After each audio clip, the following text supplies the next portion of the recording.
but it's not obvious to us because we haven't undertaken the research to establish that. And that's why I think it's just so fundamental that we are intellectually honest with ourselves. And we push ourselves at times to accept what is uncomfortable and move forward in undertaking research. This also brings us to the point that the reality is, in our research, it's easy to see numbers, but like my mother, there are real people behind those numbers. There's real people, real families who are fundamentally affected by it. And that's why we need to do this. And also, it does raise the reality, which is a really difficult thing to accept. The only research, when we talk about clinical research, which is reliable, is large studies. And I know some people in the room will probably think, I'm just saying that because I'm into it, or I'm just saying it because I'm in cardiology and we seem to do a lot of large trials. The problem that most people don't realize, I think, is that, and I think we're very susceptible to it as both the medical community and even from the point of view of being scientists or not scientists, is we don't understand chance. Chance is actually much, much more common than we really appreciate. Most of the research we do has profound fragility underlying it, and it is only when we have very large studies that we can start to see real signals. Now, there are real limitations to real large trials. That's not to dispute that. But in the end, they're the best we have by a mile. But if one accepts that, then there's also the recognition, okay, it's going to be extra efforts to really pull off large studies, which has a whole lot of other implications that I'm going to talk about. This brings me to rule number 4. Think big. Aim for Mars and at a minimum land on the moon. But don't just try to get to the moon, because you probably won't get out of the atmosphere. You got to really think a lot bigger. Think for whatever people tell us is not possible, find a way to do it. Everything is possible. No door is actually really closed. And also fundamentally in our research, and I think also in our clinical care, we have to lead from the front. Effective leaders are not at the back of the group. Effective leaders are in the front of the group who are actually showing the way. I put forward that if it takes a village to raise a child, it really takes a planet to answer a good clinical question. We cannot do this within our own institutions. Real questions will not be answered there. We importantly need pilot work. We need proof of concept work, which can definitely be done in our institutions. But if we really want to answer questions in a clinical realm, it will require large international studies. Which brings us to the point that anyone who wants to pursue this is you better pack your bags, get ready to travel, and start cajoling. And you should expect opposition. The first large trial that I did when I came here was the POISE trial. It was a trial of 8,351 patients that we randomized to a beta blocker placebo who were having non-cardiac surgery. We had 23 countries and 190 centers. In the first 3 years, I think I went to 25 countries. We traveled extensively, and we had endless opposition. People told us that beta blockers were unequivocally beneficial and there was zero risk, and it was unethical not to put them in. And we had a tap dance to convince people to say, we think you may be right, or hope you're right, but the reality is the data is way too weak to believe this. Now in the end, in POISE, what we would demonstrate is that people were right, beta blockers were beneficial, they prevented heart attacks at around the time of surgery. But the problem was they were increasing death and stroke and no one knew about it. And that was a fundamental understanding that brought us down a whole new path where I am confident we are going to find a way to safely control the sympathetic system. But that discovery was fundamental to a whole host of things. But it was only by a large trial that we discovered something that was flying under the radar that has huge implications. One of the things I am most proud of our research program in Hamilton is that if we look at POISE, we look at POISE 2, we look at VISION, a whole bunch of large studies, over 10,000 patients. In every one of the studies, even though we typically have 25 countries and upwards of 150 to 200 centers, Hamilton typically will contribute at least 1,000 patients. We have profoundly led from the front, which was fundamental to our research program because it's difficult when problems happen. If you've not encountered them, you don't necessarily know the solution. You want to encounter all the problems first so that you have advice to offer people when things are happening. Further, it's hard to kick someone's ass for not doing good recruitment if you're not doing good recruitment yourself. And the only way these things happen is by good recruitment. That's why a fundamental reason why I think is as a leader, you have to be at the front, not the back of the bus. Rule number 4 is don't take no for an answer. Be prepared for lots of no. Now, I want to highlight a point that the reality is men have an advantage here. Now, Michel Gert did not suffer the same rejection that Mo Banderi suffered as a young male, with being rejected by women very frequently. So this prepared us for a very successful career in research because you're going to have endless rejections. You will have people tell you your ideas are stupid. You'll have people really almost seem like, my God, they really dislike me. Don't take no for an answer. If it matters, if it's important, find a way to make it happen. The vision study, I'm happy to tell you that the vision study is a 40,000 patient prospective cohort study. We've done it all over the world. We finished recruitment of the 40,000 patients 2 weeks ago. I'm very relieved to tell you that. We started Vision. I had gotten a company on side with giving us biomarkers. It was about $3 million worth of biomarkers. There's a whole bunch of biomarkers we wanted to study in the perioperative period.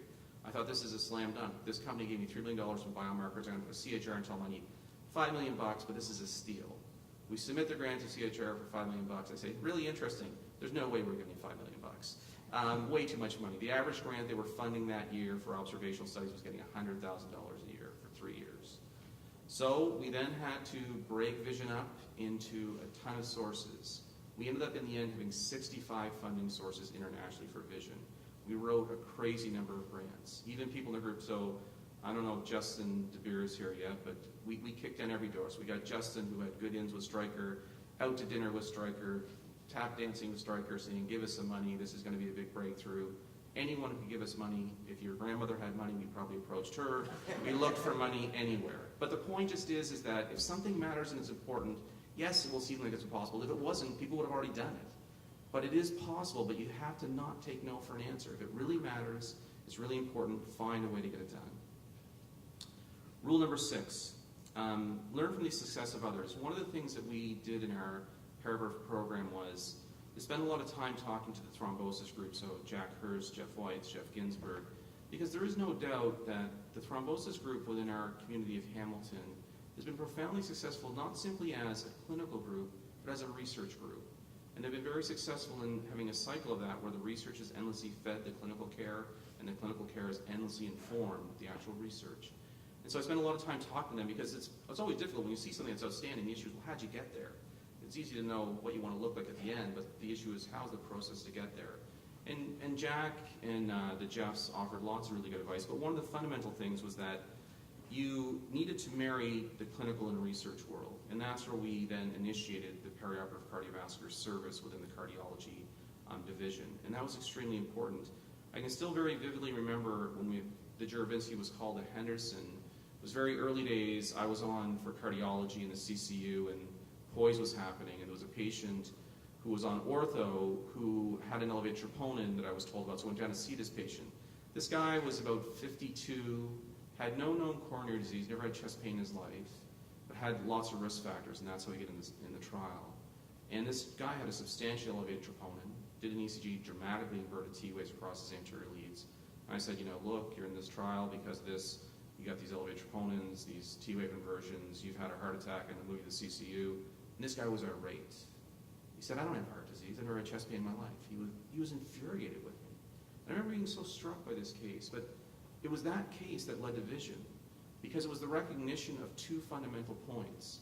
One is that the vast majority of people that would suffer a heart attack after surgery would not have symptoms. Now, as it was, this guy was getting high-dose narcotics. It was actually not that surprising he wasn't having symptoms. And we've now clearly established in Vision that 85% of the people that will suffer a heart attack after surgery will not have symptoms, despite the fact that those asymptomatic heart attacks have doubled the 30-day mortality of people in an emergency room having coronary syndromes. Much worse outcomes. And the second thing is that our ability to predict who was going to have events prior to surgery was profoundly limited by a fundamental point that this guy exemplified. He was incredibly inactive. All of your patients tend to be very inactive because they're limited by their arthritis. And so the problem is when we say, hey, do you get chest pain or shortness of breath, they all tell us no. Some of them are sitting on very critical disease and we don't know it. Now, I'm also happy to report that we have several publications that have already come out from Vision. We have another one that's just about to go in, but we've discovered a biomarker that's likely going to dramatically change our ability to predict prior to surgery who in fact will have major vascular events. It's able to differentiate a risk of death of 1 in 1,000 to 1 in 70 to 1 in 30 in a 30-day period. That differentiates this profoundly, and I think there's no doubt that there's steps from that, but it was clinical cases that led us to do Vision. It was these clinical cases which drive a lot of our current research. This brings us to rule number 7.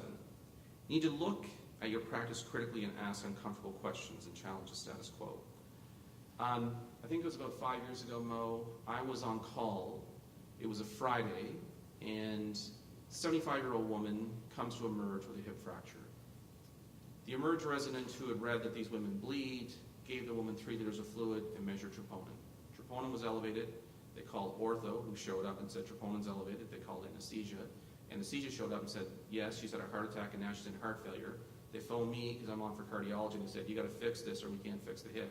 Now at the time, I knew nothing about the timing of any of the data on orthopedic surgery with hip fractures.